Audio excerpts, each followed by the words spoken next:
Assalamualaikum warahmatullahi wabarakatuh. Innal hamdalillah nahmaduhu wa nasta'inuhu wa nastaghfiruh wa na'udzu billahi min shururi anfusina wa min sayyiati a'malina. Man yahdihillahu fala mudilla lahu wa man yudlil fala hadiya lahu. Asyhadu an la ilaha illallah wahdahu la syarika lahu wa asyhadu anna Muhammadan abduhu wa rasuluh. Amma ba'd. Jamaah salat zuhur yang dirahmati oleh Allah Azza wa Jalla, kita lanjutkan kajian kita masih di bab yang sama, yaitu bab bermajlis dengan orang-orang soleh dan meminta doa dari mereka. Qala al-muallif rahimahullahu ta'ala nafa'anallahu bi'ulumihi amin. Wa an Usair ibn Amr qala kana Umar ibn al-Khattab radhiyallahu anhu idza ata alaihi amdadu ahli al-Yaman sa'alahu afikum Uwais ibn Amir hatta ata ala Uwais radhiyallahu anhu faqala lahu anta Uwais ibn Amir qala na'am qala min murad thumma min qaran qala na'am qala fakana bika baras fabara'ta minhu illa mawdi'a dirham qala na'am qala laka walidah qala na'am qala sami'tu Rasulullah sallallahu alaihi wasallam yaqul ya'ti 'alaikum Uwais ibn Amir ma'a amdadi ahli al-Yaman min Murad thumma min Qaran kana bihi baras fabara'a minhu illa mawdi'a dirham lahu walidah huwa biha barrun law aqsama 'ala Allah la abarra fa in istata'ta an yastaghfira lak faf'al fastaghfir li fastaghfara lah. Faqala lahu Umar aina turid qala al-Kufah qala ala aktubu laka ila 'amiliha qala akunu fi qabra'in nas ahabbu ilayya falamma kana min al-'amil muqbil hajja rajulun min ashrafihim fawafaqa Umar fasalahu an Uwais faqala taraktuhu rathal bait qalilal mata' qala sami'tu Rasulullah sallallahu alaihi wasallam yaqul ya'ti 'alaikum Uwais ibn Amir ma'andadin min ahli al-Yaman min Murad thumma min Qaran kana bihi baras fabara'a minhu illa mawdi'a dirham lahu walidah huwa biha barrun law aqsama 'ala Allah la barra fa in istata'ta an yastaghfir laka faf'al fa'ata Uwaisan faqala istaghfir li qala anta ahdathu 'ahdan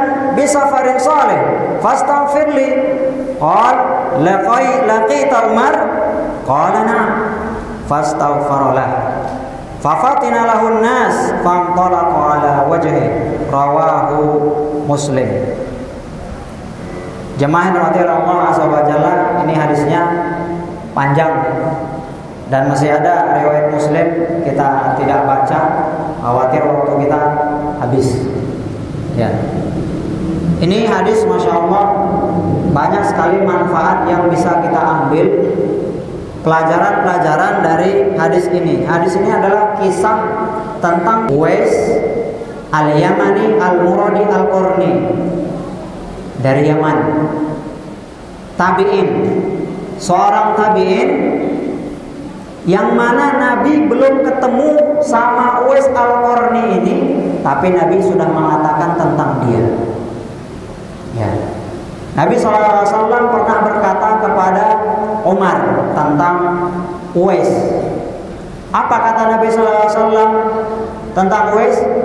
Intinya adalah nanti akan datang seorang laki-laki dari Murad, dari Yaman, kabilah Murad, suku Qaran al-Qarni, maka mintakanlah ampun dari dia, minta ampun kepada Allah, mintakan doa supaya kita diampuni oleh Allah Azza wa Jalla, minta istighfar kepada Uwais. Itu Nabi SAW mengatakan kepada Umar, nanti akan datang Uwais. Dan Nabi belum ketemu dengan Uwais. Ternyata sepeninggal Nabi SAW dan ketika Umar bin Khattab menjadi khalifah,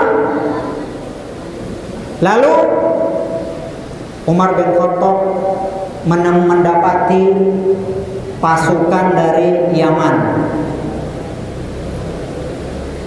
Maka Umar bertanya, menanyakan, dia ingat perkataan Nabi SAW dulu di masa hidupnya Nabi. Maka dia tanya, ini diantara kalian ada yang namanya Uwais?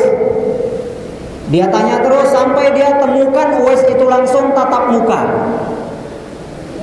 Jadi Umar, khalifah, sahabat, kibar sahabat, ketemu dengan Uwais tabi'in. Dia tanya, engkau Uwais? Benar. Engkau punya ibu? Benar. Engkau dulu punya penyakit kulit? Penyakit kulit di sekujur tubuhmu lalu sembuh, tinggal sebesar dirham, ya kayak uang kita, uang perak, tinggal sebesar dirham, betul. Maka Umar mengatakan hadis yang disampaikan oleh Nabi SAW tadi tentang Uwais. Maka kata Umar juga, Nabi menyuruhku untuk mintakan istighfar kepadamu, agar aku diampuni oleh Allah Azza wa Jalla. Ya Uwais, maka Umar minta kepada Uwais, wahai Uwais, tolong mintakan ampun kepada Allah untukku. Disampaikan oleh Umar kepada Uwais. Apa yang dilakukan oleh Uwais? Dan Uwais mengabulkannya, dan dia minta ampun kepada Allah Azza wa Jalla, memintakan ampun kepada Allah untuk Umar radhiyallahu anhu. Ya. Jemaah yang dirahmati Allah Azza wa Jalla, di sini di potongan ini ada beberapa faidah bagi kita. Yang pertama adalah mukjizat Nabi. Nabi belum ketemu sama Uwais, tapi yang Nabi mengatakan nanti akan ada dari Yaman seorang yang datang ke mana? Ya, datang ke Mekah atau ke Madinah, ternyata ketemu sama Umar. Ya, ditemukan oleh Umar yang dijanjikan oleh Nabi Muhammad SAW. Lalu dia ini Nabi tahu sifat-sifatnya. Dia berbakti kepada orang tua, doanya terkabul. Kalau dia bersumpah dan dia minta sesuatu, maka Allah akan mengabulkan doanya. Kata Nabi Muhammad SAW tentang Uwais ini. Ini ternyata kejadiannya benar. Datang dari Yaman, punya penyakit kulit, terus sembuh, punya ibu, dan dia orang anak yang berbakti. Maka disinilah kita menambah keimanan kita bagaimana mukjizat Nabi SAW. Beliau benar-benar utusan Allah, mendapatkan wahyu. Kenapa? Karena Nabi belum ketemu sama Uwais, tapi beliau sudah mengetahui cirinya dan terjadi. Ya. Dan ini salah satu bukti dari banyak penyampaian-penyampaian Nabi yang ternyata terjadi setelah wafatnya Nabi. Ya. Selanjutnya, pelajaran yang bisa kita ambil adalah bagaimana seorang khalifah Umar, seorang sahabat Nabi, bisa meminta doa kepada tabi'in. Sama-sama kita ketahui bahwasanya sahabat itu kedudukannya lebih tinggi daripada tabi'in. Nah, Umar di mana termasuk sahabat Nabi yang terbaik setelah Abu Bakar radhiyallahu anhu, dia tetap meminta kepada Uwais al-Qarni. Kenapa? Karena dia menjalankan hadis Nabi SAW. Nah, ini pelajaran bagi kita bahwasanya kita agar meminta doa kepada orang yang soleh. kita sudah lihat tampak pada dirinya kesolehan, maka kita minta doa untuknya. Doa minta darinya, mendoakan kita. Ya. Nah, ini buktinya adalah Umar yang beliau lebih utama dari Uwais, tapi beliau minta kepada Uwais Al-Qarni. Kenapa? Bukan karena kedudukan Uwais, tapi karena Uwais yang terbukti anak yang berbakti dan dia teruji kesolehannya, sudah dijamin oleh Nabi Muhammad SAW, doanya terkabul. Maka Umar mintanya. Nah, kita silakan kita meminta doa kepada orang-orang yang terlihat zahirnya saleh, ya, pada kiai-kiai, ulama-ulama, ahli-ahli ibadah, tentunya ahli ibadah yang sesuai dengan tuntunan Nabi Muhammad SAW. Jemaah rahmati Allah Azza wa Jalla, terkait meminta doa ini memang banyak pandangan para ulama salafun saleh. Ya, kalau kita lihat penjelasan dari Syarhul Riyadhis Shalihin karangan Syekh Al-Utsaimin, maka beliau menganggap meminta doa kepada orang soleh itu tidak masyru'. Ya, tetapi setelah saya baca-baca yang lain, kebanyakan ulama justru mengatakan itu boleh. Salah satunya Syekh bin Baz mengatakan boleh, la haraj fala ba'sa. Kemudian Syekh Ibnu Taimiyah mengatakan boleh, tapi jangan dijadikan kebiasaan. Kemudian kata Syekh Ibnu Taimiyah boleh, tapi ini menyelisihi yang lebih utama, katanya khilaful aula. Kemudian ulama yang lain juga mengatakan boleh, tapi sebagian ulama mereka tidak suka jika dimintai doa. Nah, sebagian ulama salafun saleh mereka tidak suka kalau ada orang mintakan doa ke mereka. Nah, ini kan banyak pandangan-pandangan.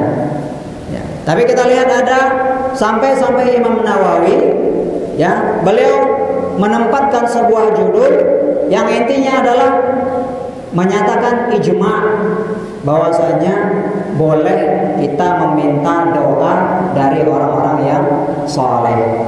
Jemaah yang dapat Allah SWT, setelah kita lihat ternyata dari penjelasan para ulama itu lebih banyak yang membolehkan, ya, lebih banyak yang membolehkan.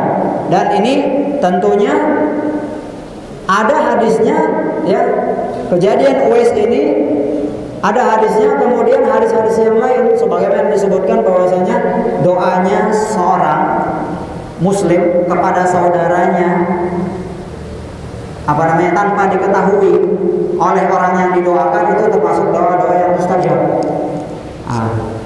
Maka dan banyak dalil-dalil yang lain, hadis-hadis yang lain menyatakan bahwasanya dan memperkuat bolehnya kita meminta doa kepada orang yang soleh. Maka silakan kita untuk menerapkannya. Selanjutnya, pelajaran yang bisa kita ambil berikutnya adalah Uwais ini ketika ditanya oleh Umar bin Khattab radhiyallahu anhu, engkau mau kemana? Nah, mau ke Kufah katanya. Nah, Umar sebagaimana dia seorang khalifah, dia mengetahui bagaimana menghormati, memuliakan orang-orang yang terhormat. Siapa? Uwais, yang orang memiliki doa yang terkabul. Maka kata dia, apakah perlu aku tuliskan surat untuk pemimpin kota Kufah? Ya. Nah, jadi ibaratnya biar perjalanan Uwais mudah dan di Kufah nanti dimuliakan oleh pemimpin Kufah itu. Tapi kita lihat bagaimana jawaban Uwais Al-Qarni rahimahullah ta'ala. Katanya, aku lebih suka dalam keadaan tidak dikenal orang, gobrok, miskin, ya, dia nggak mau tenar, ya, nggak mau tenar. Makanya pelajaran bagi kita adalah kita berusaha semaksimal mungkin untuk menjadi orang yang terkenal. Kalau kita bisa menghindar, kita bisa tersembunyi, maka kita bersembunyi.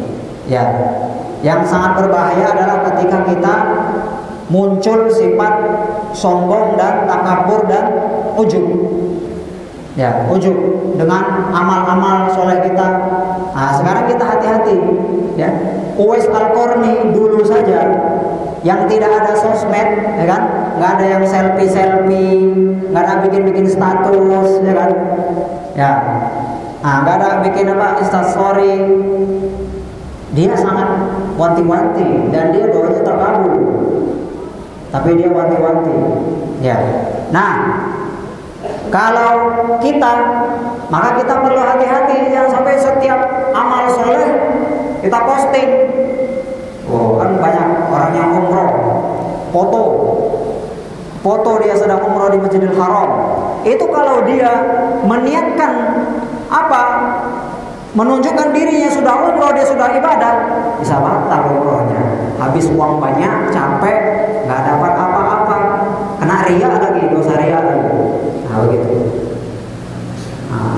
Makanya kita hati-hati terhadap ibadah kita, karena ibadah kita belum tentu diterima oleh Allah Azza wa Jalla. Makanya kita terus minta doa kepada Allah Azza wa Jalla supaya ibadah kita diterima oleh Allah Azza wa Jalla. Dan silakan kita analogikan semua ibadah-ibadah kita yang lainnya. Ya, yang nggak perlu kita tulis di status. Alhamdulillah hari ini sudah sholat duha. Alhamdulillah walaupun banyak tantangan hari ini saum ayamul bid. Untuk apa diumumkan? Ya. Nah, untuk apa diumumkan? Itu bisa merusak ibadah kita. Ya, merusak ibadah kita. Nah, selanjutnya di sini pelajaran yang bisa kita ambil adalah bagaimana Umar tadi memperkenalkan Uwais. Ya, memperkenalkan Uwais kepada orang lain. Jadi singkat ceritanya, Uwais ketika di Kufah itu Uwais itu dia ada diejek, dibully oleh orang sekitar. Kemudian nggak berapa lama atau setahun berlalu, ada pasukan lagi, ada kelompok lagi yang dari mana? Dari Yaman datang lagi ketemu sama Umar. Mereka lagi haji ketemu dengan Umar. Ya. Maka Umar bertanya kepada tokoh masyarakat Al-Qarni ini, suku Qarnain ini, adakah Uwais? Dijawab oleh tokoh masyarakat dari Yaman ini, dari Murad Al-Qarni ini, aku tinggalkan Uwais ini dalam keadaan miskin, barangnya dikit. Ya, dia miskin, gak banyak barang. Berarti nggak kayak nggak punya banyak kalau kita sekarang mobil mewah, rumah mewah, kendaraan. Enggak. Uwais miskin, barang-barangnya sedikit. Dijawab oleh tokoh masyarakat tadi, ya, kepada Umar.